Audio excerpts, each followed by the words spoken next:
bola. Fala, pessoal, muito boa noite, ou bom dia, boa tarde, depende do horário que você está assistindo aí. Então, voltamos aqui mais uma vez para um podcast da DBC e hoje nós vamos abordar um assunto bem interessante, que é como as aplicações web e mobile influenciam no aumento de negócios no varejo online. O que isso faz dentro das empresas, qual a transformação que elas têm que ter e como que elas lidam com esse ponto. E para falar sobre esse assunto, hoje, né, vai ser eu, que é Glauber Barbosa, e vou atuar como co-host aqui do podcast. Nós temos o José Hélio, que é um tech lead dentro da DBC, e hoje vai participar como co-host.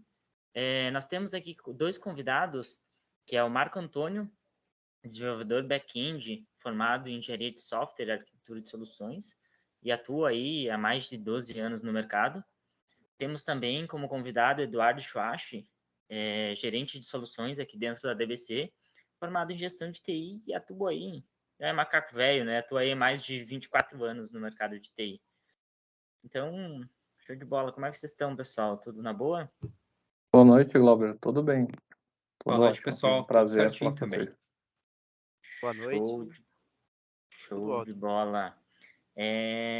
Então, vamos à primeira pergunta, né? Vou fazer uma pergunta aberta e aí vamos direcionando o papo. A primeira pergunta é como as aplicações web e mobile estão transformando o varejo online atualmente? Bom, vou começar aqui, daí depois a gente vai fazendo um ping-pong aí, tá, Marco? Bom, Perfeito. eu acho que a questão de mobilidade, web, enfim, em relação ao varejo, ela casa diretamente com a mudança de comportamento no padrão de consumo, de maneira geral, na sociedade. Essa mudança de comportamento, ela foi muito acelerada em função da pandemia, mas ela já existe há muito tempo, né? Acontece, talvez ela atingiu um público maior. Mas, basicamente, né, numa visão simplista e resumida, ela permite que ao tempo todo e em qualquer momento, as pessoas estejam com algum canal livre de compra. Então, quando a gente fala de uma solução mobile, por exemplo, quantos de nós aqui já não compramos algum produto, às vezes dentro de um ônibus, num deslocamento, numa viagem, sentado dentro de um aeroporto, né? Ou na carona de um Uber, por exemplo, né? Então, às vezes a gente está ali, a gente compra os diferentes produtos, né? Então, quando a gente fala de varejo, né? A gente pode entrar em diferentes gamas aqui, vestuário, autopeça, motopeça, eletrônicos e tantos outros produtos, né? Então, eu diria assim, de bate-pronto que soluções, seja ela apps ou mobile, ela faz com que a loja, né, o varejo, enfim, esteja com a porta aberta 24 horas por dia, em diferentes regiões. Show de bola.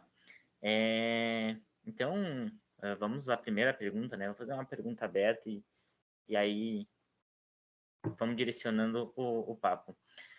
A primeira pergunta é como as aplicações web e mobile estão transformando o varejo online atualmente? Bom, vou começar aqui, daí depois a gente vai fazendo um ping-pong aí, tá, Marco? Bom, Perfeito. eu acho que a questão de mobilidade, web, enfim, em relação ao varejo, ela casa diretamente com a mudança de comportamento no padrão de consumo, de maneira geral, na sociedade. Essa mudança de comportamento, ela foi muito acelerada em função da pandemia, mas ela já existe há muito tempo, né? Acontece, talvez ela atingiu um público maior.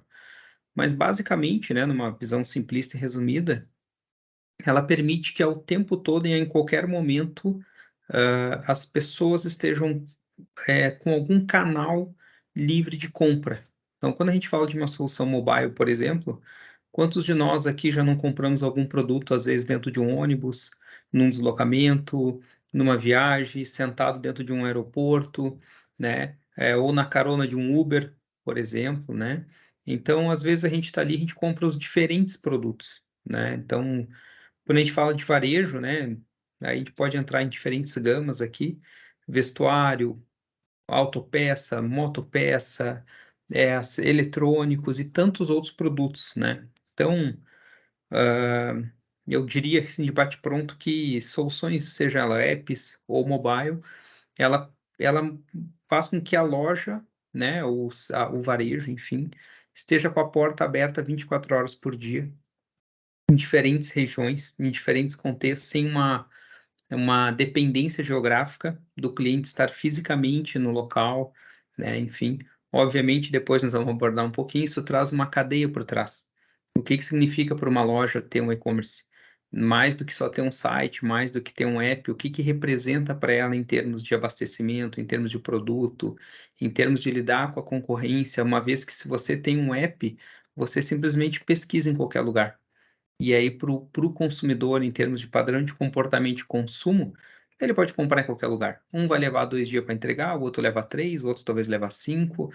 Qual é o grande diferencial de um e-commerce quando a gente passa a olhar que simplesmente você navega em diferentes lojas e pode comparar o mesmo produto? Quando é um produto específico, um produto padrão de mercado, né? Então,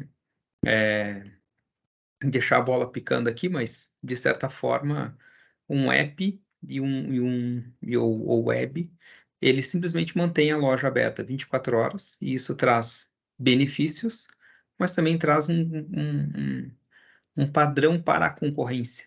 Qual é o grande diferencial de uma loja a partir do momento que você pode comparar preço, comparar prazo? Onde é que vai estar o diferencial, né? E aí a provocação também é, e não ter um app, um mobile hoje? O que que representa para o mercado? O que que representa para uma loja, né? Ou para um varejo, enfim, relacionado a isso, né? Acho que será que ainda tem algum varejo que vive sem um e-commerce, sem um app, né? Enfim, então, de maneira resumida, eu diria que, cara, influencia diretamente o padrão de venda, padrão de concorrência e o padrão de consumo em relação ao segmento de varejo, tá? E aí também, né, pegando o gancho aqui, a gente sabe que às vezes, mais do que ter um app e do que ter um e-commerce, por uma rede de varejo, né, ter isso, ela tem toda uma cadeia por trás, né? Desde a forma de gestão do ciclo de vida do produto dela, onde é que ela compra, qual o prazo que ela tem de entrega, o prazo do fornecedor dela, a disponibilidade disso no site, o app, né? Então, quando a gente fala de cuidar de um produto, vai depender muito do tipo de produto. Tem produtos que são padronizados. Vamos dar um exemplo aqui, um eletrônico, uma TV. Ela tem uma referência, ela tem um modelo. Comparar uma TV em qualquer lugar é um formato de compra e venda. Agora, a partir do momento que você vai comprar vestuário, por exemplo, né? Que onde você esbarra com uma grade de cor, comprimento e tamanho. Então, às vezes, você quer comprar uma camiseta. Será que o M daquela marca é o M que a gente costuma utilizar? Será que o P é o P que a gente utiliza? Será que o G é o GG, né? Então, o e-commerce também traz desafios diferentes do tipo de produto, né? Em vidas passadas, por exemplo, eu tive a oportunidade de ajudar a atuar num projeto de uma montadora de veículos em que tu poderia simular toda a montagem do carro, comprar o carro, dar o teu usado, financiar e receber o carro. Né? A única diferença é não recebia em casa, você retirava na concessionária, mas você fazia toda a jornada de compra através ou um app ou um mobile, ou um web, né? Então, como é que faz essa cadeia por trás? Vou pegar o exemplo de um produto padrão, para não complicar muito, depois a gente complica no vestuário, tá? Que eu acho que, para mim, no meu ponto de vista, é um dos mais complexos que tem, tá? Você não é só expor o produto e criar a cadeia onde você seleciona, cria o carrinho, compra, recebe no cartão, né? Cria um gateway de pagamento, recebe, enfim. Você tem um desafio por trás. Como é que é a operação logística? Como é que você vai fazer a separação? Que estrutura você tem para poder separar esse pedido, entregar para alguém e para alguém fazer a operação logística, que pode ser feita pela própria empresa, pode ser feita por um terceiro, né? Todo o ciclo de pós-venda disso, acompanhar a entrega, acompanhar se recebeu, acompanhar se chegou avariado, acompanhar se teve devolução. Então, você perde um pouco aquele contato físico do varejista com o seu cliente. Quando o cliente entra na loja, o varejista envolve ele no ambiente da loja, né? No atendimento, na disposição dos produtos, na negociação de preço. E quando você está no e-commerce, você cria um afastamento. Então, nasce também a necessidade de um omnichannel para você ter diferentes canais de comunicação e de interação com o teu cliente para você envolver ele na tua loja. Então, às vezes, detalhes simples como um pós-venda, um contato, um feedback sobre a entrega, né? Isso tudo permite que o cliente se sinta envolvido, né? Puxa, na próxima decisão de compra dele, será que é influenciado pela forma como a loja tratou ele, pela forma como ela entrou em contato, pela forma como o produto foi embalado? Então, há diferente... Ok, não é físico, mas ainda há formas de interagir, né?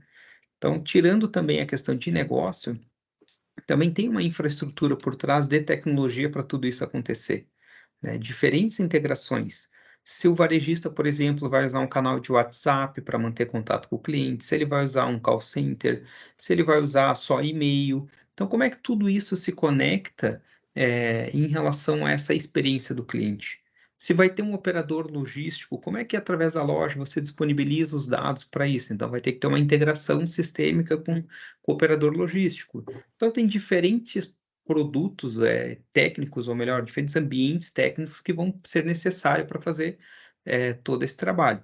E aí também tudo isso associado à volumetria de venda, porque daí, de novo, dependendo do produto, você vende uma quantidade menor de produtos, e dependendo do produto, você vende uma quantidade grande de produtos, com maior número de acesso, com maior número de pesquisa, com maior número de usuários simultâneos.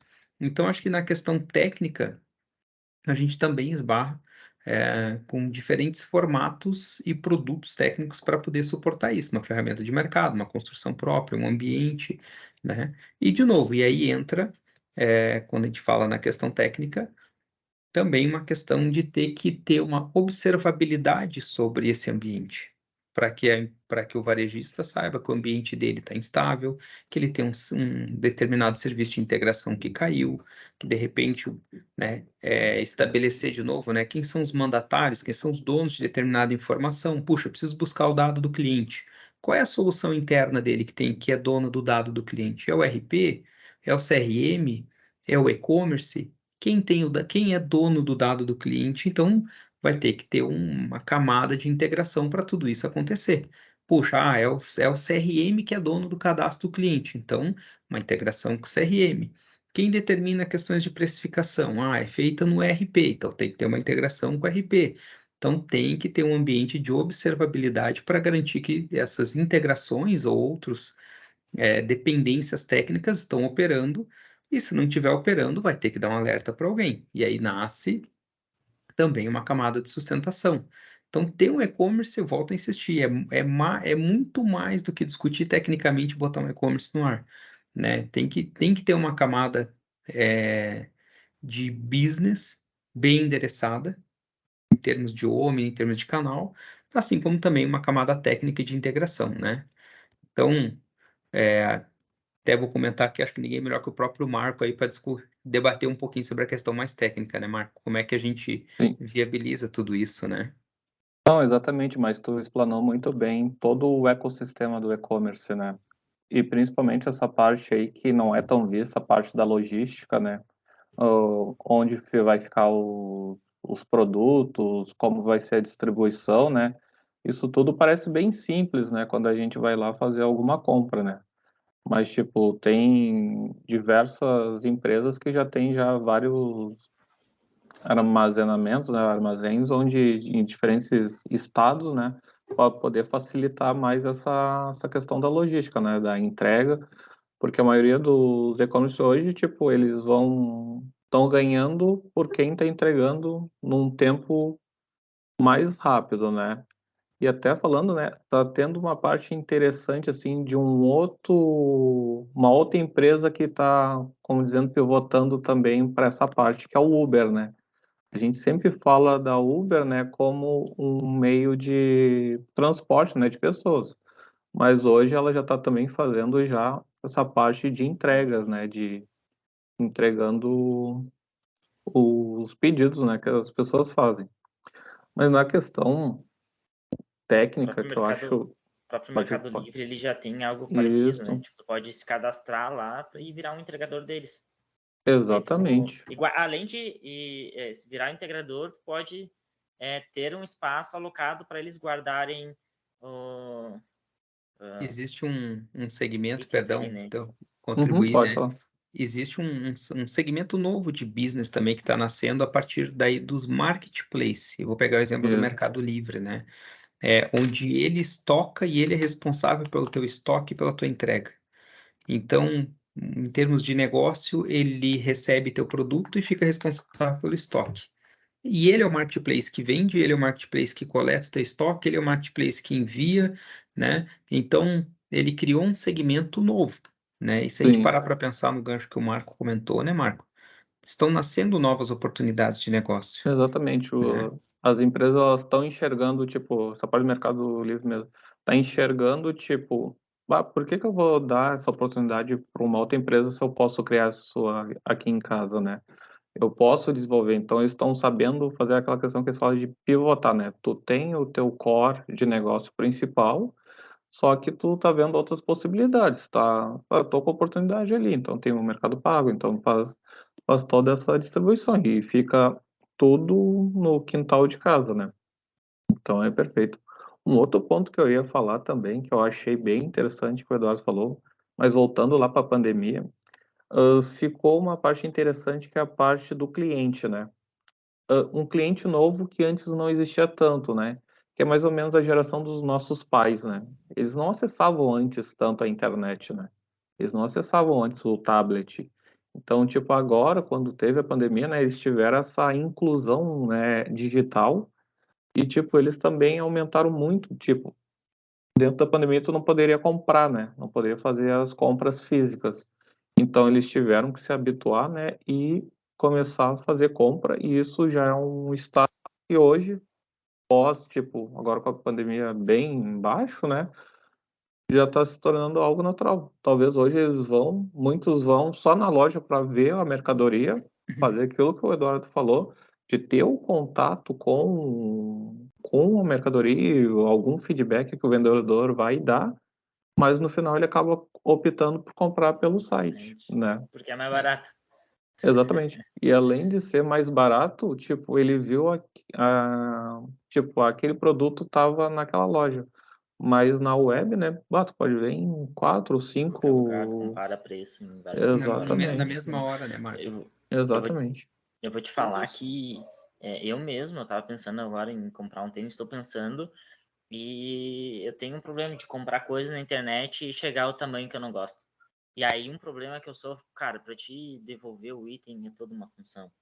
Então, muitas das vezes eu fico com o item, aí dou de presente, bem dizer, né? Eu vou ali e troco um amigo meu, uma coisa assim, né? Aí agora, quando é itens mais caros, ou eu sofro em fazer a troca, ou eu tava pensando justamente isso que foi comentado. Vou na loja, vou experimentar, e aí eu tenho a dimensão do tamanho certinho, né? E aí depois eu volto e compro na internet. Ou quando é até sentado na própria loja, eu mando vir pela internet, entendeu? Porque daí a gente cai na questão de Eu acho preço. que além desses produtos, né, que a gente falou aqui, vestuário, tênis, sei lá, televisão, enfim, eu acho que a pandemia também provocou alguns detalhes que a gente já existia em alguns casos, em outros não, que, por exemplo, foi as compras no mercado, né? Tinha algumas redes de supermercado que já tinham um passo à frente do e-commerce. Se você, né, comprava ali no e-commerce, e tinha uma operação logística que até então levava, sei lá, de um dia para o outro. Com o advento da pandemia, esse prazo se apertou. A empresa investiu numa operação logística melhor, trouxe terceiros para fazer o processo da entrega, escalou, né, a operação logística para isso. Em contrapartida, outras redes, pega um exemplo aqui do Paraná, eu moro em Curitiba, Uhum. tinha rede que não tinha e-commerce. E aí ela se viu numa seguinte situação: meu concorrente está vendendo de porta fechada e eu tô aqui e não consigo vender, né? Depois que teve picos, né, do lockdown, né? Sim. Mas enfim, então esse caso foi um caso em que a rede precisou correr, mas correr muito para conseguir implementar um e-commerce rápido, né, de maneira rápida, e sofreu com sofreu com esse tema, né? O que é o sofrer? É não ter um processo já maduro ainda, né? Então, o que significa não ter um processo maduro? Eu vou falar a minha experiência, né? Falta de produto, você compra, o produto falta, então tem ruptura de estoque no e-commerce que não está alimentado corretamente, A troca de logística. produtos, você compra suco de laranja, recebe suco de uva, a demora, tipo, o prazo vou dar um exemplo, 6 horas. Cara, leva 24. A justificativa é que o terceiro da entrega tinha muita entrega. Então, não tinha um processo, não tinha escalabilidade. Ok, se adaptou, se adaptou. Hoje, tu vai fazer a compra na mesma rede, é bem diferente. Hoje, tu vai fazer, tem um número bem pequeno de ruptura de estoque, de substituição, mas aí entra naquilo que eu comentei lá atrás, né? Você imagine o nível de integração técnica toda que teve que ser feito para isso acontecer. Compra um e-commerce pronto de mercado. Vamos fazer uma carga de dados inicial, trazer para dentro. Esse e-commerce vai ser mobile ou vai ser só web? Puxa, vai ser mobile também. Então tá, então como eu estou comprando de mercado uma solução, deduz-se que a solução já é multiplataforma. Já vai rodar em Android, iOS, enfim, então, cara, a gente falou de varejo, né? Estou falando também aqui do segmento que às vezes Sim. é padrão, 1 quilo de farinha é 1 quilo de farinha, mas, né, então movimentou muito esse. E aí tem que ter um canal, já vou encerrar aqui, o pessoal levantou a mão, mas daí tem que ter um canal, por exemplo, recebi o suco de laranja e era de uva. Alguém vai reclamar. Tem cliente que não reclama, tá tudo certo, mas tem cliente que se incomoda. E aí vai ter que ter uma área para receber o contato. Cara, veio errado o meu suco. Beleza, o mercado vai fazer, ou a rede vai fazer, né? E da onde sai esse produto? No exemplo que eu estou citando, os produtos eram separados na própria loja. Não tinha um CD, não tinha. Então pegaram mais pessoas, mais colaboradores para ir nas prateleiras separando os produtos. Então, você vê, foi uma resposta rápida a uma demanda de mercado. Hoje já está mais maduro. Então, quem experimentou o e-commerce antes da pandemia, passou pela pandemia de maneira mais, como é que eu vou dizer assim, mais indolor.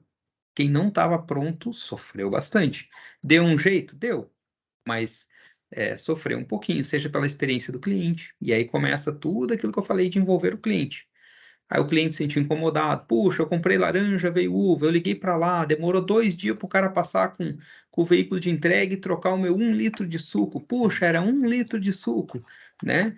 Então, Que é uma coisa simples, se for para pensar, né? Só exatamente. que daí Então, todo o processo que gira não é.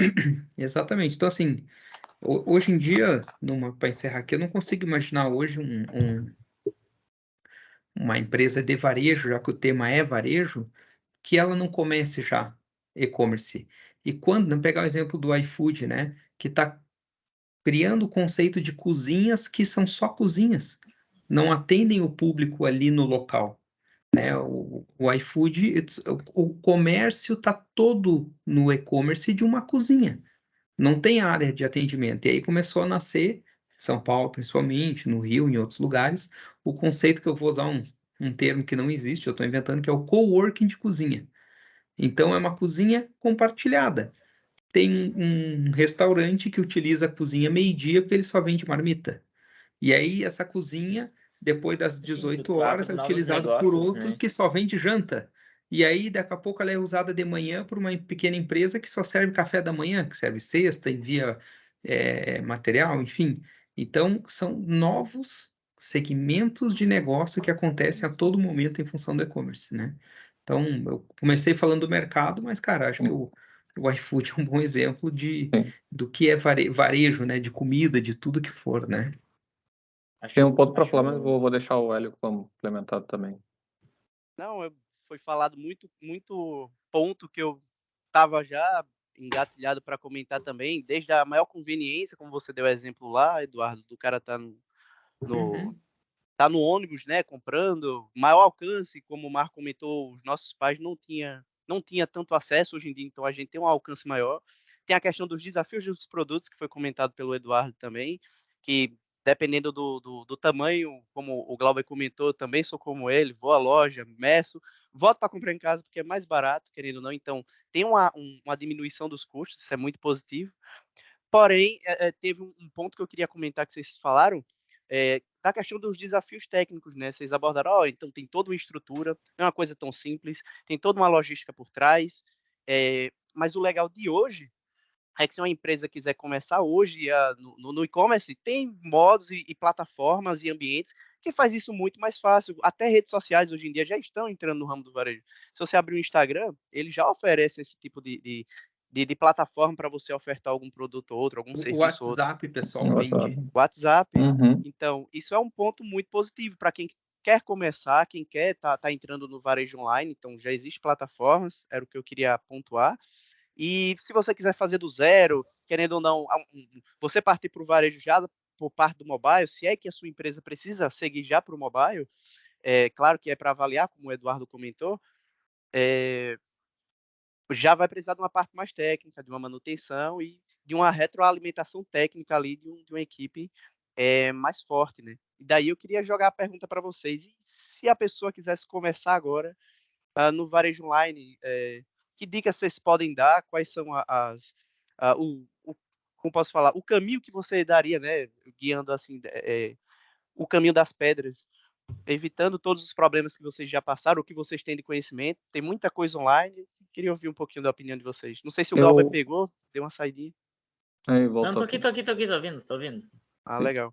Eu acho que um ponto que é sempre bom, e independente de varejo, qualquer negócio, eu acho que a questão que a gente sempre tem que ter é, tipo, o que a gente quer vender, né? O que nós queremos vender? Qual é o nosso propósito como empresa, né? Qual é a nossa missão? Então, tipo, é entender mais ou menos, se preparar e estudar, né? Fazer bastante curso, tem Senai, tem Sebrae aí, que estão sempre falando em gestão, em como tu tem que empreender nessa questão. Hoje, desse tempo para cá, surgiu também bastante startups aí também com essas visões de para evoluir o negócio. Então, acho que primeiro de tudo, eu sempre digo, né? Boas ideias todo mundo tem, né? Para executar.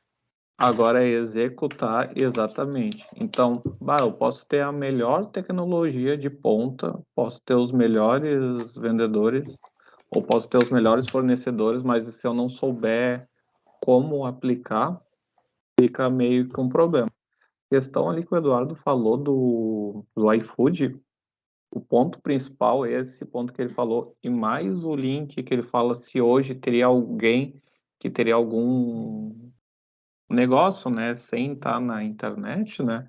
É o seguinte, né? O iFood, um ponto simples que ele faz é tipo contratar um fotógrafo para tirar as fotos do cardápio para o cliente já querer. Então, o marketing, a propaganda já da tua refeição, ele já está investindo, né? Esse já é um ponto. O outro ponto é a questão também de logística. Ele já tem já ali o pessoal da equipe de motoboys ali O para fazer parceiro a de entrega. delivery, né, Marco? Exatamente. Então, tipo, são coisas que a gente para falar, não são difíceis, são coisas simples, mas às vezes o simples ele se torna complexo, porque tu só quer, tipo, eu quero vender, mas eu não me preocupei em fazer lá a apresentação do meu produto. Às vezes tu pode ter a melhor comida e o outro rapaz lá, o outro restaurante não É tem uma melhor comida foto. tão boa. Sim. Exatamente. E nesse ponto aí eu até fiz lá no estudo da pós exatamente que, tipo, tinha lugares que, tipo, no teu range de busca, o teu restaurante não estava bem localizado, mas estava todos aqueles do iFood, porque eles souberam entender como é que era para se destacar no mercado. Sim. Se eu fosse falar, Glauber, você quer comentar, senão eu ia responder a pergunta do Hélio ali. Não, pode responder. E eu Tá. toco na sequência que eu vou fazer uma reviravolta. Claro, claro. Não, quando o Marco comentou bastante ali, né? Acho que tem segmentos específicos de mercado que demandam necessidades específicas, né? Ele falou sobre a escolha do produto, né? Eu vou complicar um pouco, vou botar variantes novas além do tipo de produto, né? Vai depender também do porte da empresa. Vamos pegar um exemplo, às vezes uma iniciativa pontual de um pequeno empreendedor. Ele pode talvez usar um marketplace como solução para não ter a necessidade de ter que ter um custo de um e-commerce, né? Ele é um empreendedor, ele está começando, ele pode anunciar os produtos dele no marketplace. Eu vou usar aqui como exemplo o Mercado Livre, poderia ser outro, mas só como uma referência, né? pode começar a listar seus produtos no Mercado Livre e não deixar de surfar a onda do e-commerce, né? Fazer uma pausa aqui, lembrando que no próprio Mercado Livre, quando alguém pesquisar o produto, já vai vir 2, 3 concorrentes, né? Já vai estar ali, né? Na própria Tá concorrência, no, mas, no marketing, né? Isso, né? nada Vamos ali pelo supor. Google. Não, pelo próprio Mercado Livre. Vamos supor que você quer comprar, vou dar um exemplo de um produto real, TV. De novo, vou usar a TV ou, sei lá, um pneu para o carro de uma referência específica. Você vai lá e bota pneu, referência, já lista 10 lojas ali, né? No próprio marketplace, de vendedores diferentes, de regiões diferentes, de custo de frete diferentes. Então, tem uma concorrência no marketplace. Mas perfeito, o cliente vai pesquisar preço igual, diferente se é no marketplace ou não. Se já é uma empresa um pouco maior, talvez aí justifica ter um e-commerce próprio, comprando soluções de e-commerce, não necessariamente desenvolvendo internamente. Pode comprar de mercado, né, soluções prontas e customizadas, enfim. Se já é uma empresa aí maior ainda, talvez faça sentido desenvolver um marketplace próprio. Mas qual que é a vantagem de desenvolver? Bom, você pode usar talvez uma camada de front de uma solução pronta, mas usar um back-end, vamos dizer assim, de uma solução própria, que daí você customiza para o formato que você quer, influenciando a jornada do usuário, influenciando sugestões, influenciando o upsell. Exemplo, cara, vai comprar uma tinta, ele provavelmente vai precisar de um pincel, de uma bandeja de pintura ou de um rolo de pintura, ou talvez de um thinner para alguma coisa. Então, o cara está ali comprando, ele customizou o back-end dele para já vir sugerindo, já vir Uma trazendo compra jornada. associada. Exato, né? Então, vai depender de segmento, de mercado, e aí agora pegando o gancho aqui do marketing, né? Produto. Puxa, o meu produto, ele é padrão, ele é específico. Pegar um exemplo de um produto específico, vestuário, né? Uma grande rede de lojas, por exemplo, que compra roupas de um determinado estilista e transforma isso em produção, em varejo, em linha de produção. Puxa, como é que é aquela saia ou aquela camiseta que tem um corte diferente, que tem uma marca? Puxa, aquilo talvez seja muito específico, fica difícil comparar preço. Tu pode comparar preço de camiseta, mas não aquela camiseta, né? E eu fiz uma brincadeira antes. Existe algum segmento de mercado que perdura sem e-commerce? Cara, acho que sem venda de e-commerce até existe. Produtos controlados, medicamento controlado. Vou dar um exemplo aqui, super aleatório, tá? Cara, prótese cirúrgica. Tem empresas que vendem, não tem como comprar no e-commerce, você vai ter que fazer diferente.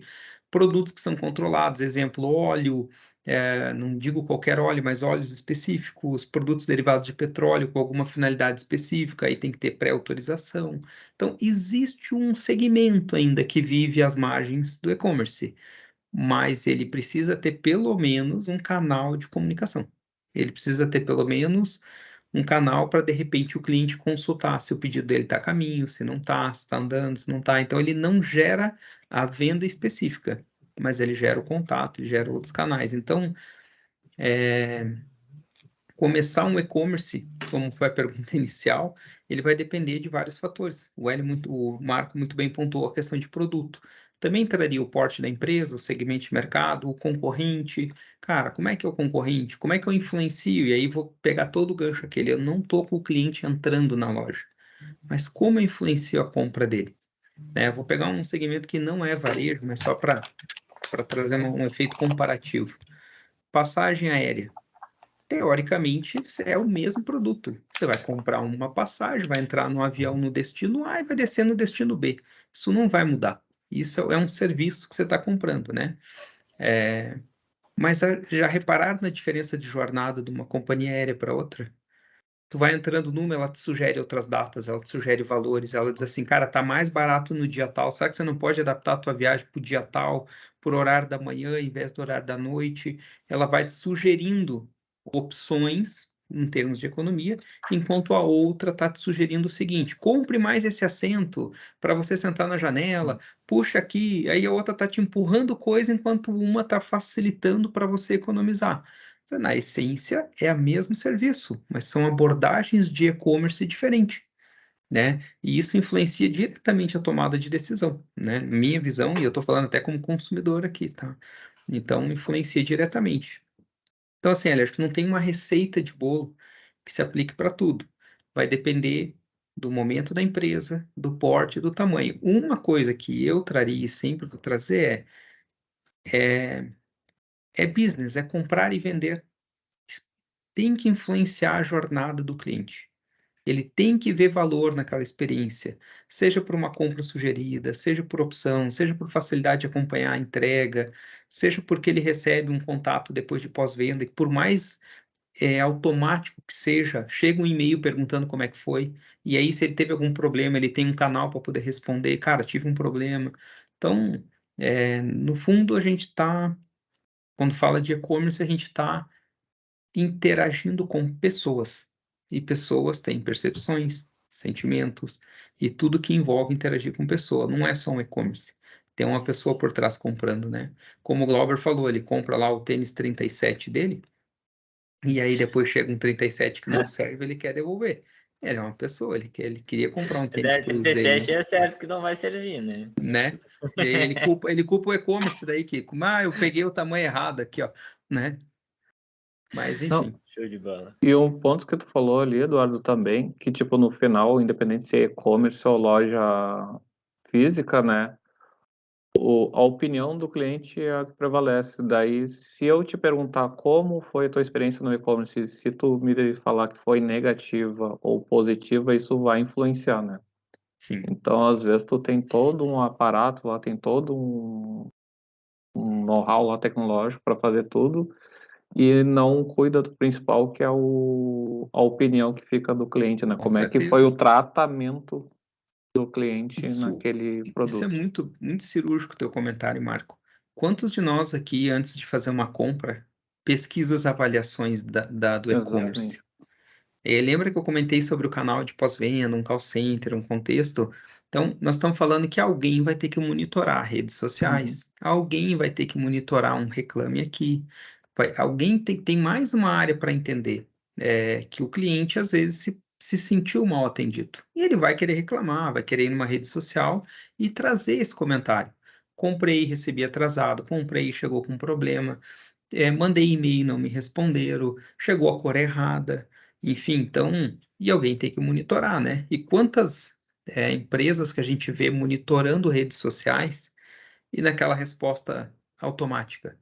Nossa, agradecemos o seu comentário, enfim, tu vai ver o cara tá lá, Exatamente. né, mandando um comentário ruim e tá embaixo, nossa, agradecemos o seu comentário, uma mensagem padrão, porque não tem ninguém olhando, tem um robô que lê, que não sabe nem o que o cara escreveu, não interpreta, só bota uma mensagem padrão. Então, muito bem comentado, Marco. Acho que quando fala de e-commerce, além de tudo que a gente falou, ainda tem mais um cuidado com a imagem institucional da empresa. E o quanto essa imagem influencia negócio. Quanto, né, eu não sei se algum de vocês aqui já deixou de comprar por uma avaliação Sim, negativa. Cara, influencia negócio, influencia venda, né? Eu mesmo pesquiso. Qual é a Claro. avaliação? Como é que foi, né? Então, influencia o negócio da empresa, influencia no sentido de deixar de comprar. E aí vou pegar uma frase, né, que é famosa no mercado, enfim, né, que o fundador do Walmart dizia que ele era o pior cliente que uma empresa podia ter, porque ele entrava numa loja, se ele se sentia mal atendido ou alguma coisa, ele não reclamava para ninguém, ele simplesmente ia embora e não voltava. não voltando. E a loja nunca percebeu que talvez perdeu um cliente para sempre.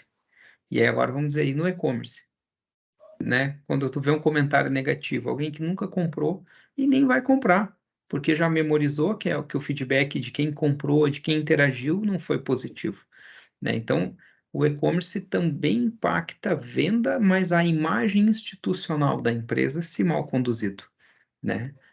Daí tu vai na loja física, você é extremamente bem atendido. Cara, tudo funciona bem, o produto está bem exposto, tá com a qualidade, tá tudo certo. Mas se você viu uma informação negativa, a chance de ir até a loja física já diminuiu, né? Claro, nós estamos falando de diferentes segmentos, né, pessoal? Isso varia de segmento para segmento, e eu vou insistir naquele comentário. Quando o produto é padrão, aí ele é padrão, não vai fugir muito, né? Daí vem só para dar espaço para o Glauber falar já já, que ele está tentando falar ali já tem um tempo. Órgão, né? É, é, isso já viu a importância do que você falou muito antes, né? Que é o pós-venda, feedback, relacionamento, né? Então, vai lá, Glauber. Meu Só pra dar o... Deus, show de bola, como esse povo fala. É, muito bom, muito bom, muito bom.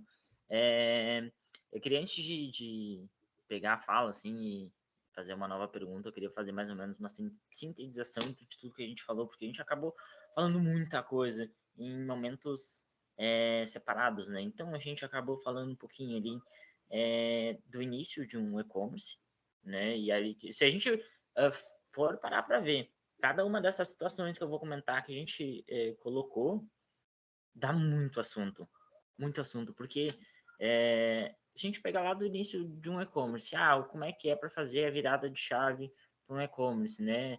Problemas que acontecem para virar um e-commerce, tudo que eu tenho que ter funcionando, porque vai além, que nem o Schwartz falou ali para nós, né? Vai além de uma decisão. Eu quero virar um e-commerce. Cara, mas quanta coisa existe, né? Até que tu comece a virar um e-commerce, né?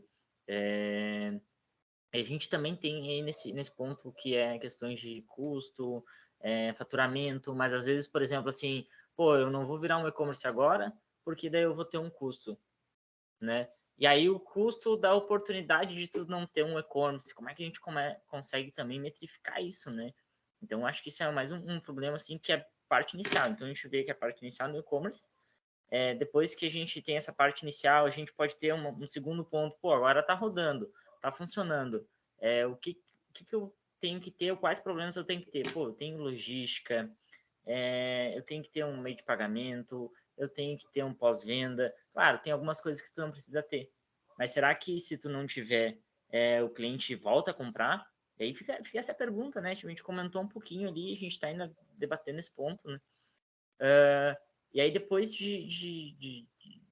dessa parte de e-mail, né? A gente tem também a parte de observabilidade, que entra também nessa parte de pós-venda, né? De acompanhar a entrega, erro de envio, erro na compra, onde é que estão esses dados, né? Erro de integração com outros Erro de sistemas, né? integração. Pô, tem tanta coisa que pode ser gerada num problema de e-commerce. E aí o papo a gente foi evoluindo e a gente chegou num ponto que eu acho sensacional, fenomenal, que até ele só veio na minha cabeça depois que foi comentado. Se nós formos perceber como é que os negócios eles surgem, né? Se a gente ir lá na base, surge a partir de um problema. Então, se eu tenho um problema na sociedade muito grande, eu consigo criar um negócio que resolve aquele problema e eu vou faturar muito. Ou se eu tenho muitas pessoas com aquele problema. Então, eu vou criar uma solução para aquele problema, eu vou vender essa solução. E essa solução ela pode ser de empresa para pessoa ou solucionar problemas de empresa. Digamos que a gente vai até no exemplo de logística. Eu, Glauber, aqui eu vou montar, eu tenho minha empresinha aqui que faz hambúrguer. Mas eu não quero ter os motoboy, não quero ter controle do motoboy aqui na frente e tudo mais. Eu não quero ter um site para mim ter essas vendas. Eu não tenho nem como montar isso. Quando vem, pum, cai o iFood assim, e o iFood já vem com a solução pronta. Não, cadastra os produtos aqui. A gente tem motoboy parceiro, então os caras vão ficar na frente da tua loja, tu só faz teu hambúrguer, os caras entrega os caras e fazem todo o resto. Entende? A gente vai te cobrar uma taxa. Então, nós começamos a enxergar soluções fora da caixa, né? Para solucionar problemas que não são de pessoas diretas, e sim eu estou solucionando um problema de uma empresa diretamente, né? E aí a gente tem serviço como logística, meio de pagamento, porque tu tem que ter uma forma segura de ter isso, então tu pode ter o site, criar o teu meio de pagamento, mas assim tem que vincular o banco, e daí a gente entra em outro nível de complexibilidade, né? Coisas que nós temos também, cuidar, questão de marketing, olha quanta coisa a gente falou, isso que eu estou comentando, eu só botei uma ordem, né?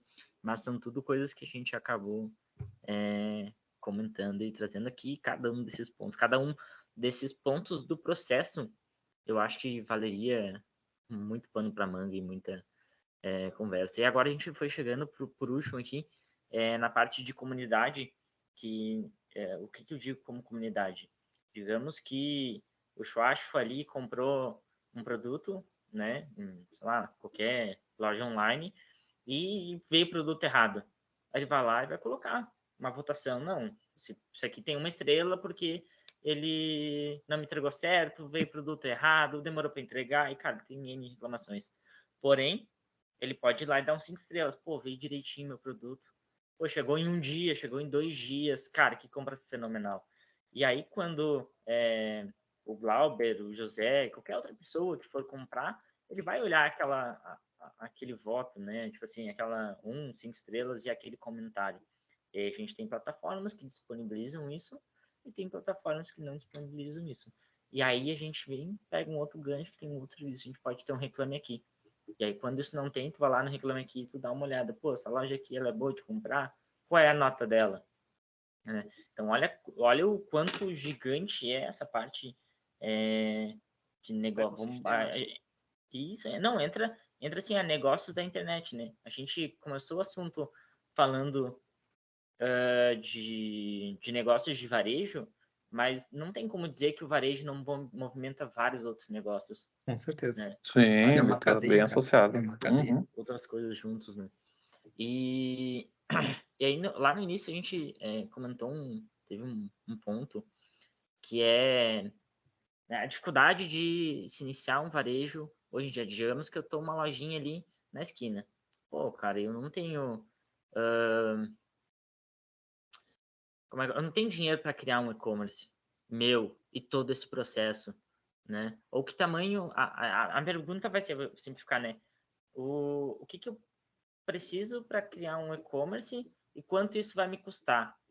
Hoje em dia eu consigo, é fácil para mim me adaptar a um e-commerce que já existe ou não? Eu teria que criar o meu. O que é melhor, o que é mais fácil, o que é viável? Olhando de um produtor, assim, ou produtor não, né? Uma lojinha física em algum lugar. Legal, eu acho que o e-commerce também ele se aplica não só à questão. Quando a gente fala do e-commerce, a primeira coisa que vem à cabeça é: nossa, vou vender para tudo que é lugar.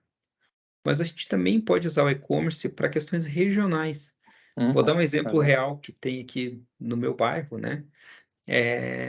Tem alguns. Vou dar um exemplo de uma pizzaria, poderia talvez levar para outros, que ela não concorda em pagar a taxa do iFood. Ela acha que para o business dela é caro e ela teria que aumentar o preço do produto e isso poderia gerar uma insatisfação no cliente ou perder uma das principais imagens dela, que é ser competitiva em termos de preço.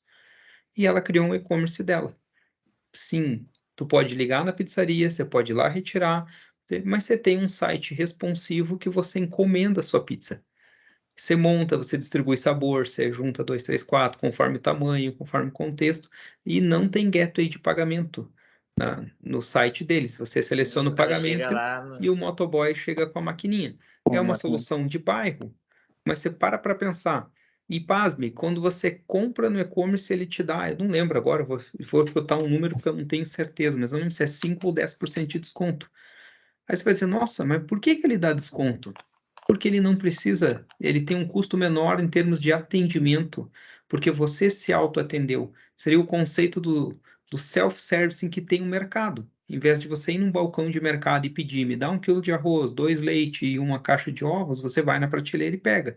Você só passa no caixa, né? É o mesmo conceito, é um self-service de pizza. Você entra num site, você monta a sua pizza, você compra. Então, o que ele fez? Ele não investiu em gateway de pagamento, ele não investiu em outras soluções. Ele tem um site que você encomenda e faz por ali, ele ainda te dá um desconto se você comprar pelo site. É um app? Não, mas é um site responsivo. Você abre no celular, você abre no navegador, mas se você ligar lá para encomendar a pizza, ele também vai te atender. Então, você vai dizer assim, puxa, é uma solução de bairro. Sim, uma solução de bairro pequena, que foi a forma como ele enxergou de talvez não perder a essência dele, indo para o iFood. Ele vai para o iFood, paga uma taxa, coloca isso no preço e perde uma das características do business dele, que é ter uma pizza boa a baixo preço, né? A baixo custo, enfim. Então, foi a forma como uma solução de e-commerce que parece tão amplo e tão globalizado resolveu para um business que é localizado. Então, de novo, né, pegando o gancho que o Glauber comentou, tá, então como é que começa, como é que faz, tem diferentes soluções, diferentes caminhos, e depende qual é o objetivo de negócio a ser atingido. Estou dando um exemplo aqui, o objetivo é continuar vendendo pizza, continuar com a identidade da empresa de bons produtos a preço baixo, né? Concorrendo com o mercado, porque o iFood virou um concorrente para ele. O iFood passou a ser uma pedra Exatamente. no sapato, né? E quantos outros restaurantes veem no iFood um problema e não uma solução?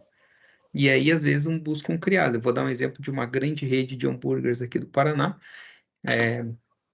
Quando eu falo grande mesmo, que buscou uma solução própria, para que estimule o cliente deles a interagir. E, claro, como eles são muito grandes, eles têm diferentes cadeias para onde vai o pedido, vai para a loja A, vai para a loja B, daí tem um motoboy, daí tem... Então, eles criaram uma solução para tentar não cair no iFood. Mas sim, eles existem no iFood, eles também estão lá, tá tudo lá. Só que quando compra no app deles, gera, sei lá, vou dar um exemplo, um percentual a mais, que seria a taxa do iFood, que seria o que pagar. Então, rentabiliza mais, né? Então, a gente já estaria fugindo um pouquinho do foco, mas também entraria assim, como é que as Big Tech influenciam um negócio, né? Influenciam pequenos negócios. Eu estou falando aqui no exemplo do iFood. Cara, sim, ele impacta. Às vezes um comércio de bairro é impactado, porque, né, tem uma taxa, tem um custo, e aí daqui a pouco o cara da pequena pizzaria que eu dei o exemplo, ele tem o próprio motoboy dele, ele já tem o motoboy dele, então a taxa de entrega já é muito menor, né? Sim. Enfim, então, né, estaria perdendo um pouquinho o foco, mas só para mostrar que às vezes o e-commerce também se aplica a uma necessidade regional, a uma questão de inteligência de mercado perante o olhar de uma pizzaria, né? Na Como exemplo. verdade, Eduardo, eu acho que até nem tá fugindo do foco. Eu acho que, tipo, hoje, como tu falou, as Big Techs, elas estão influenciando diretamente o mundo, né? E como tu falou ali, quem que é o rival do inicial, né, dessa pizzaria, ele vai imaginar que seria a pizzaria da outra rua de cima, né, Uhum, ou de 2 quadras atrás. E, na verdade, uma própria rede social, que é outra área, outro uhum. comportamento, está invadindo tua área de domínio, É né? a forma dele, exata. Não tinha parado para Teve pensar que daqui a pouco um iFood pode ser um concorrente, né? sim, E é sim, um né? concorrente, Verdade, sim. verdade. Teve um outro ponto ali que a gente não tocou, que eu achei também interessante nessa questão aí de usabilidade. Às vezes também tem um problema que é tipo, tu fazer essa tua venda também do produto ali ser mais complexa do que realmente é necessário, né? No exemplo que tu deu ali, tipo, ele só fez o layout, né, do Uhum. site e vai pagar lá Na maquininha na hora na de. Na maquininha, né? maquininha. Isso. Já não sei se vocês já separaram. Eu já fui pedir uma vez comida, cara, eu precisava dar tanta volta, ter que passar por Uhum. tantos ícones e dificuldade que, tipo, se perde também o interesse ali de tu fazer a compra do alimento Aí ou a gente até entra já de... num Cara, outro papel que é usabilidade é um um negócio, né, UX, Mar? né? É, O exatamente, UX porque isso UX, eu daí... acho, tem na Cara, TI. tem uma referência para mim de uma indústria de cosméticos que para mim ela é uma referência nessa questão de usabilidade. Eu não sei como está hoje. Essa experiência aconteceu no passado, né? Talvez hoje tenha mudado. Mas você entra no Google e pesquisa o nome de um produto deles. Automaticamente já vem um link do produto deles no site. Você clica, bota no carrinho, escolhe pagar. Você primeiro paga, ou seja, você já resolveu. Depois você preenche o Sim. resto dos dados. Então, cara, o conceito de usabilidade é assim, 3 Uhum. etapas. Escolhi, paguei, agora vou dar o endereço. Tá Um layout resolvido, limpo também, 3 né? dias tá aqui em casa. Provavelmente. Então, E tem um. eu... Oi, perdão, Glauco. E tem só um ponto rapidinho aqui, agora, nesse mesmo assunto que vocês estão colocando. Pô, quantas vezes. Às vezes eu tenho que comprar suplemento. Às vezes eu vou comprar suplemento no mesmo lugar que eu já comprei. Às vezes a diferença de preço é pouquinho, porque o meu cadastro já tá lá, cara. Uhum. Para mim não ter que preencher tudo, cadastro, endereço, cartão, isso, aquilo. Porque se já tem um site que ele tem meus dados salvos ali para facilitar, eu já consigo fazer a compra com 2, 3 cliques, eu vou preferir ali. E às vezes se tem um site que não tem isso, já é um site que já não fica para mim. Então, Puxa, é quanto mais... R$ 10 mais caro no outro lugar, mas, Uhum. pô, só de preencher tudo, a Uhum. conveniência, anotem isso, a conveniência tem Uhum. preço. A conveniência Daí, tem valor.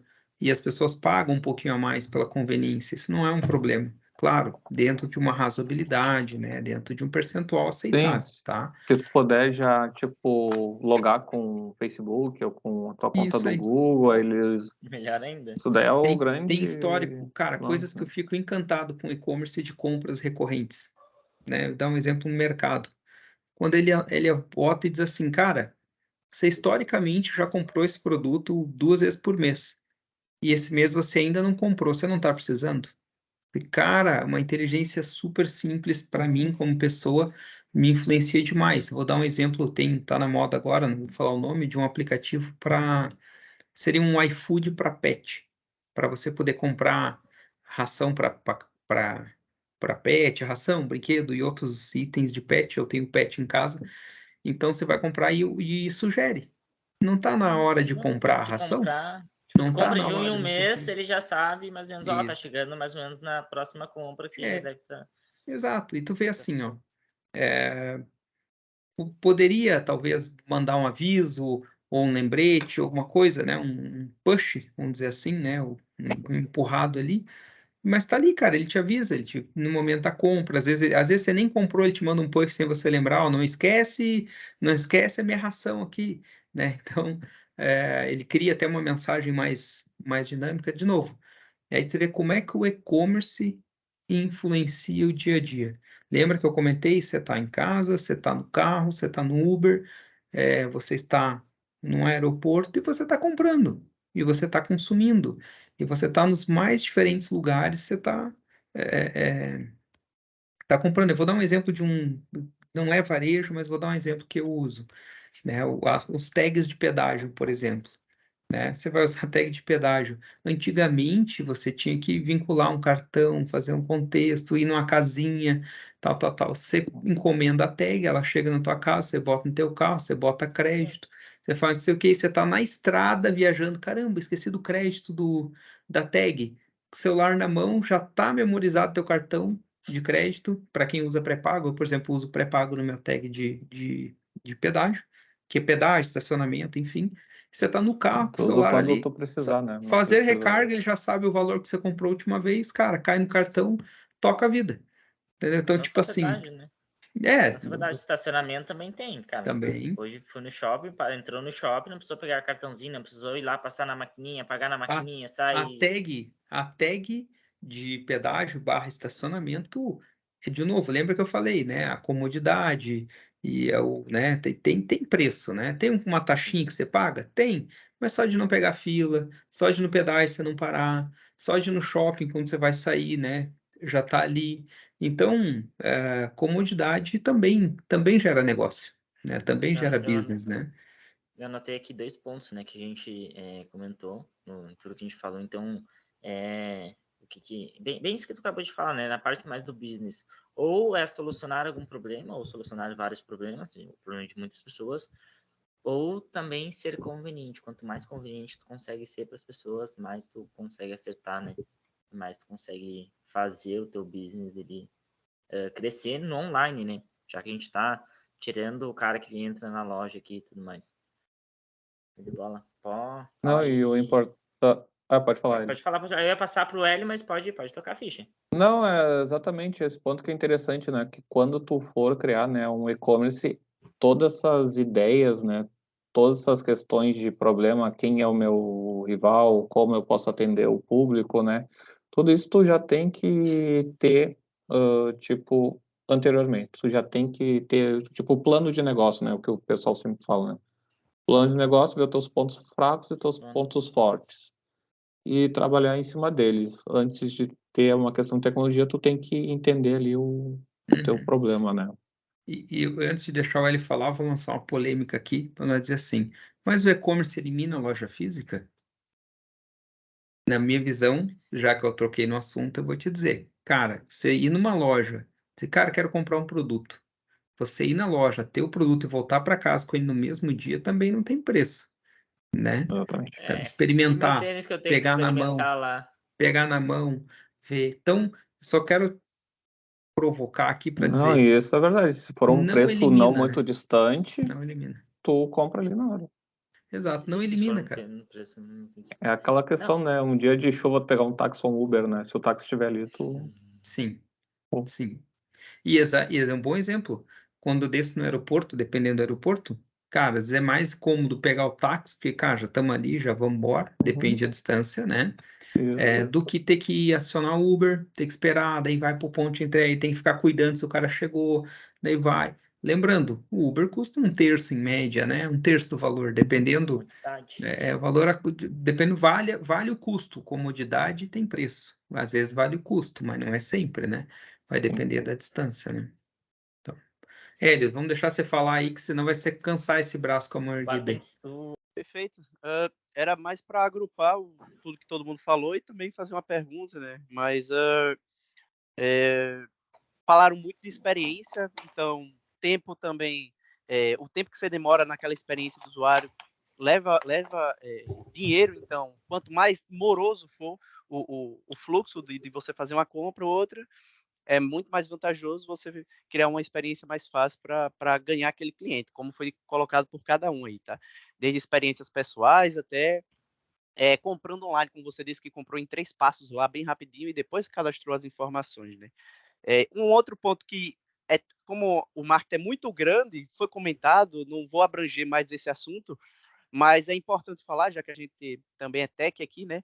O fator importante dessa experiência, né? Que, querendo ou não, é a ciência de dados, é a IA por trás, é o estudo para reconhecer os passo a passos, para saber onde o produto tem que estar, qual o que é mais inteligente de se fazer. Então, é, tem uma amiga que trabalha na Boticário com ciência de dados, então é um estudo enorme por trás, um levantamento enorme de dados, só para fazer aquele 3 passo a passo, botar as informações importantes. Não é uma coisa, digamos, eu acho melhor dessa forma. Então, tem uma ciência por trás, validada, testada, e é interessante botar esse ponto.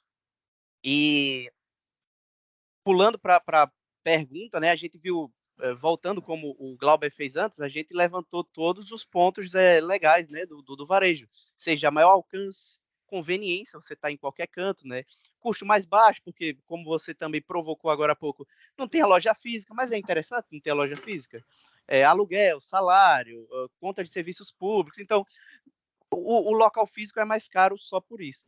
E uma vantagem também é a maior personalização, como você colocou, eu fiz um site de carro onde a pessoa personalizava e tal.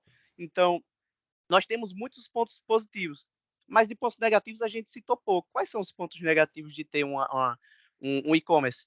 Aqui foi comentado um que eu já vou dar para vocês, que já foi comentado, só vou deixar mais óbvio, que foi a questão do contato humano, vocês falaram, né? Porque se não tiver um pós-venda, se não tiver um contato entre o dono do estabelecimento, ou do e-commerce, ou uma forma de observabilidade, como foi comentado, né? Daquele fluxo ali, é um ponto negativo. Temos outros pontos negativos, mas eu vou deixar para vocês tocarem, né? Porque, como tudo, como foi colocado, é uma balança. Você tem que ver se você está preparado para ir para o e-commerce ou não. Se você estiver nessa situação, o que não é só vantagem. Você, como o Marco comentou, você vai ter o concorrente, não vai ser o cara de 2 quadras atrás. Vai ser todo mundo do aplicativo. Então, quais são os pontos positivos? Tem risco eu manter todos os meus serviços online? E se cair? Então, quais são as vantagens e desvantagens, tá? Sim, quero começar a fazer umas considerações. Tem um ponto que a gente também não falou, uma desvantagem que eu acho que, na verdade, pode ser uma queimação de filme, é ter, primeiro de tudo, a segurança dos dados do cliente, né? É um ponto que a gente não abordou, mas se o teu e-commerce não tratar essa parte de segurança, já é algo ruim. Na parte ali, se tu for uma empresa pequena, né, de e-commerce, eu acho que, tipo, gerenciar o que tu tem de produto, né? Se eu for vender 10 tênis e eu tiver 20 clientes lá, então acho que tu já tem que informar que tu não tem mais o produto em si. Às vezes parece uma coisa simples, mas se tu não saber ali qual é o que tu tem para vender, tu acaba dando um tiro no pé, né? Estoque. Então esses são pontos negativos. E outro ponto é exatamente o que tu falou, Hélio, lentidão do sistema ali é um problema se tu não tá preparado ainda para. A gente nem falou de Black Friday, né? E tipo, final de ano, Natal, Dia das Mães, né? Que é onde tem alto Dia das Crianças. Então, às vezes, tipo, tu até prepara ambientes, né, subinstâncias exatamente para essas datas. E, tipo, se tu, nessas datas, não atender o teu público, praticamente o teu sistema, teu marketing vai todo por água abaixo, né? Tu pode se queimar no mercado por isso. Aí a palavra é dependência tecnológica, né, que eles chamam no termo. Você depender dos serviços Isso. e qualquer problema técnico afetar a tua venda, né? Afetar a experiência do usuário, como no Black Friday que você citou, né?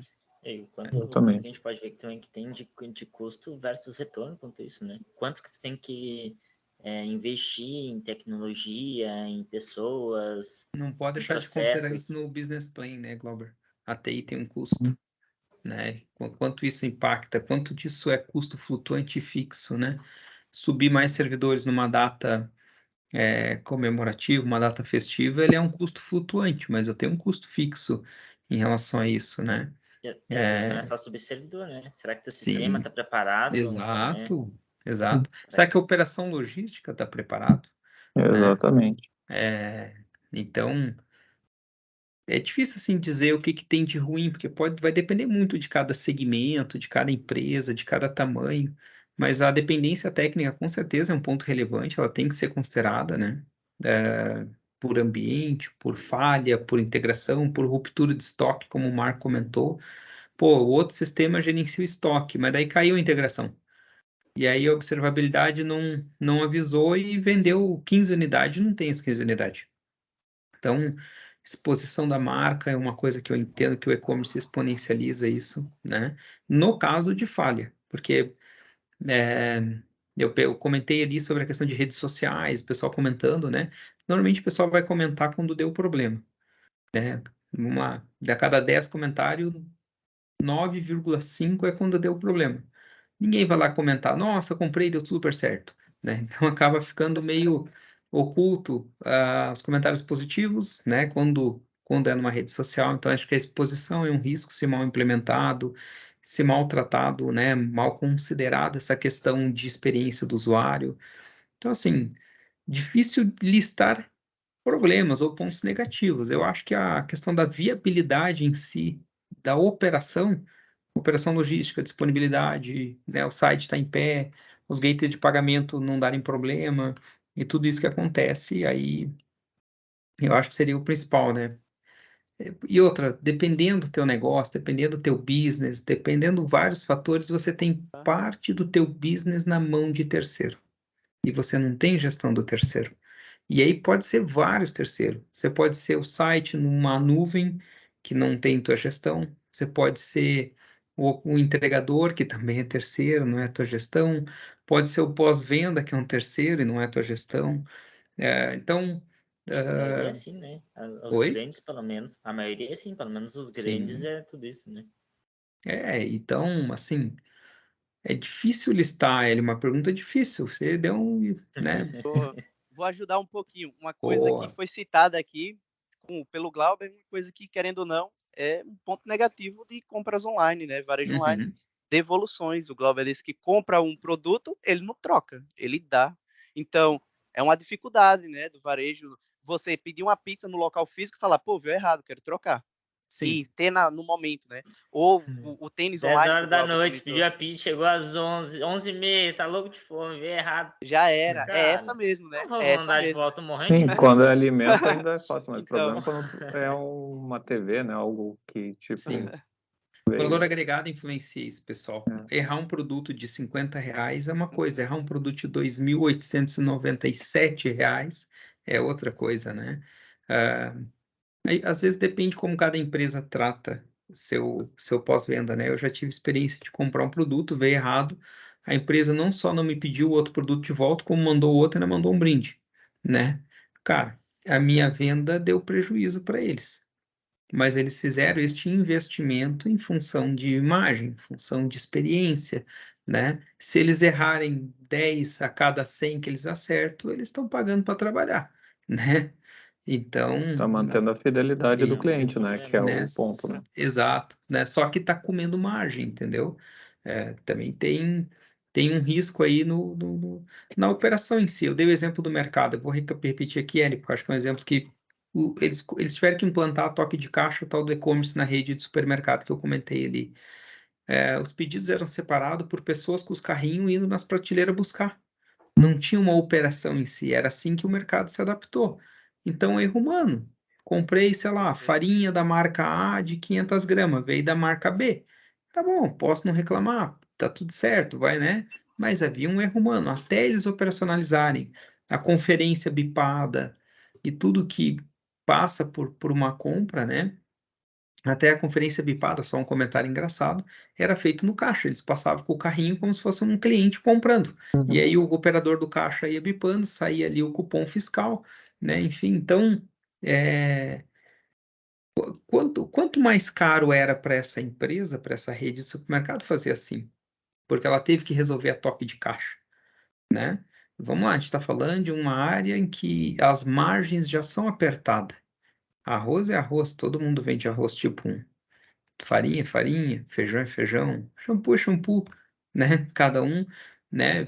É o mesmo produto. Você comprar no mercado A ou comprar no mercado B, o produto é o mesmo, né? Enfim. Então, tem um risco, se não bem tratado, de comer a margem. De você estar acostumado, sei lá, a fazer sobrar uma margem, eu vou usar um número fictício aqui, Uhum. uma margem de 15%, e daqui a pouco ela está deixando 2 ou menos 0,5, que já é o suficiente para inviabilizar e talvez até quebrar o teu negócio, né? Então é bem importante cuidar desses detalhes sobre a margem, né? Algo Aí, legal nesse para motivo, linkar, só uma coisa com a outra, aproveitando uma coisa que o próprio Glauber falou, é que as ideias vêm de necessidade, de um problema, né? E daí eu associei agora você falando, né? Que, querendo ou não, eu falei do ponto negativo da devolução e de troca, né? O negócio que se instaurou diante a isso foi o Reclame Aqui, que também foi citado aqui. Então, você vê que existe um problema Uhum. durante o ecossistema, né? O Glauber comentou, depois falou do Reclame Aqui e está tudo interligado, né? Então, é um ponto negativo, eu ainda não vou tirar de negativo, vou manter ali, na minha opinião, mas eu acho que a parte da tecnologia eu acho que é um risco bem maior, como você comentou, Sim. de um terceiro, da dependência e talvez até do contato humano, né? Às vezes é mais fácil uma pessoa vender pessoalmente do que ter todo o estudo técnico por trás ali para fazer uma Uhum. experiência e não ter aquele contato, né? Sim. O Vai lá, atendimento Glauber.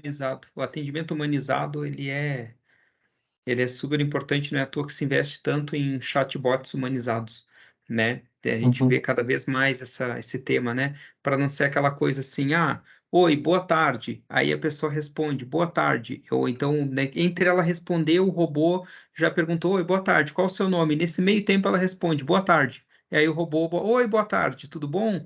Né?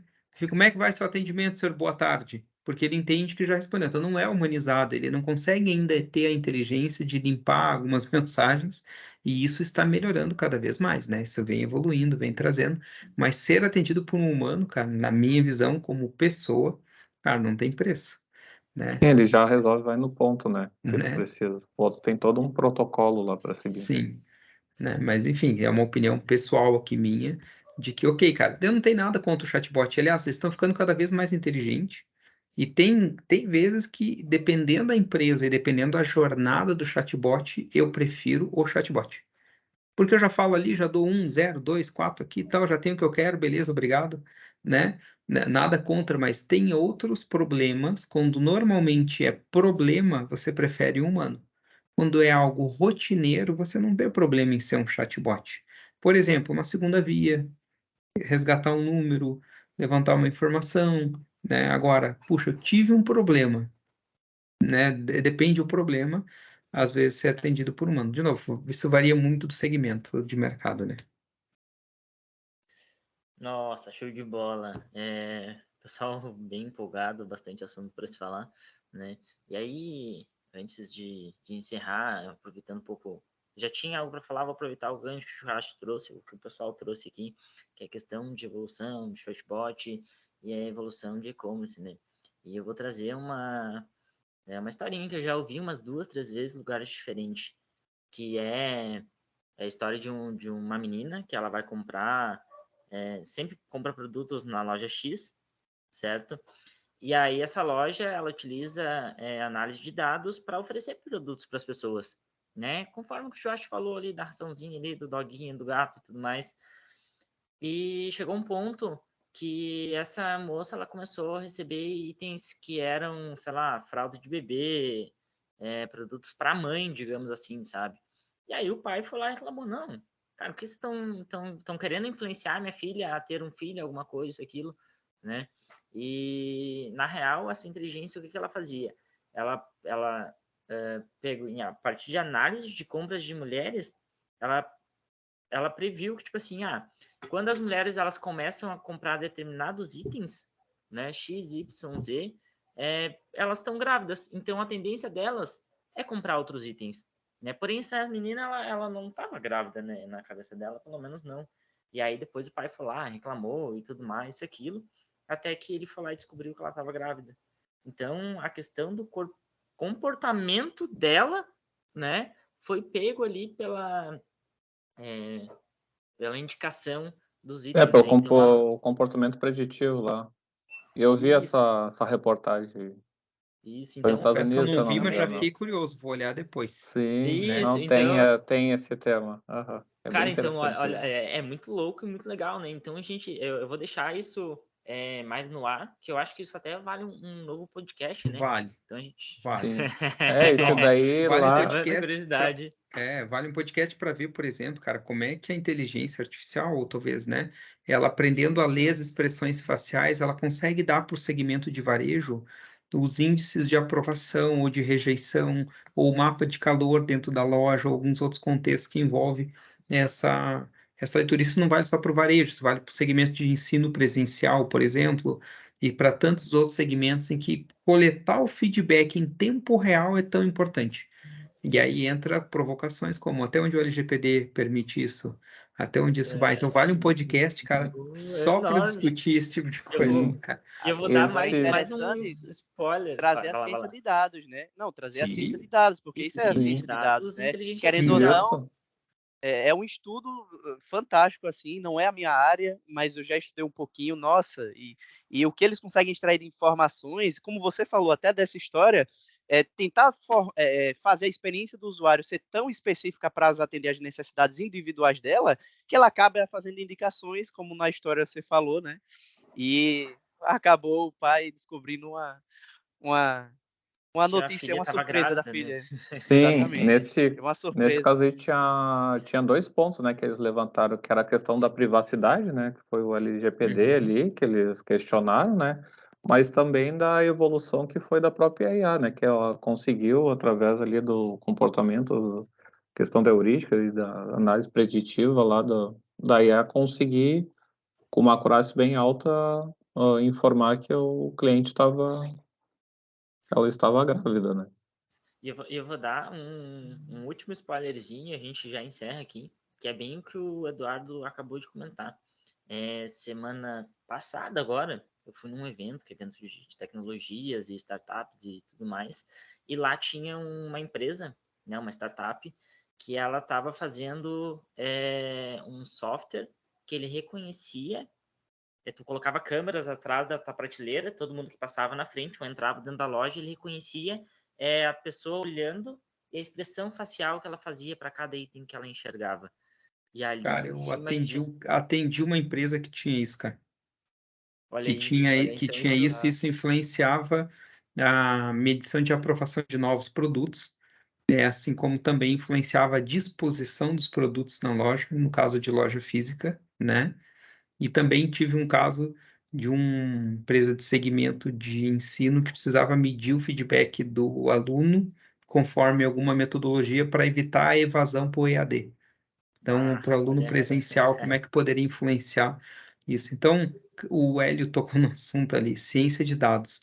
É aquela velha máxima, né? Uma turbina de avião, tu pode monitorar ela e a cada 1 minuto ela guardar uma informação. Perfeito, você tem toda a informação a cada 1 minuto. O que que você faz com isso agora? Porque toda a informação que é padrão é padrão. Você quer aquilo que está fora da curva. E onde é que entra a estatística? Onde é que entra? E aí aquela, né, uma coisa que é padrão, foi muito noticiada, muitos anos atrás, uma fabricante de motores queria reduzir 1% do consumo de combustível. E aí começaram a trabalhar em cima dos dados, em cima de cientistas de dados, para dar um prêmio para quem achasse uma forma. E aí começaram a monitorar padrões de comportamento do motor em cima do mar, em cima do deserto, em cima de grandes cidades, e foram entender de novo que a cada, né, um monte de dados solto não é nada.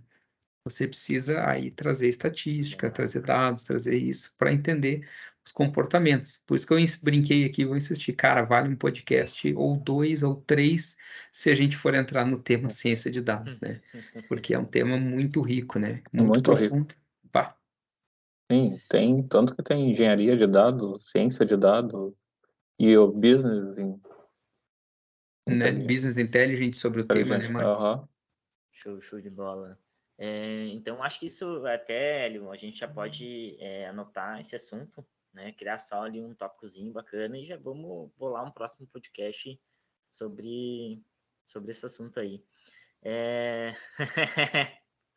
Pessoal, show de bola. Desculpa a gente ter passado o time, a gente passou um pouquinho, bastante o time do podcast, mas eu quero agradecer muito a todos vocês. Pô, foi um rico de um assunto, o assunto fluiu muito bem. Foi show de bola. Acho que é isso. Então, vocês têm mais algum comentário, alguma coisa para falar aí, Hélio? Não, tô feliz. Sigam a DBC lá no Instagram, no LinkedIn e tudo mais. Também dá para procurar ali o Eduardo, o Schwartz Júnior, Marco, qualquer um de nós quatro. Nós quatro tem informação ali nas redes sociais também. Então tá, pessoal. Feito, um abração. Obrigadão. Tchau, tchau. Obrigado, pessoal. Até mais. Tchau, Esse tchau. abraço, pessoal. Até mais. Valeu, pessoal. Até a próxima.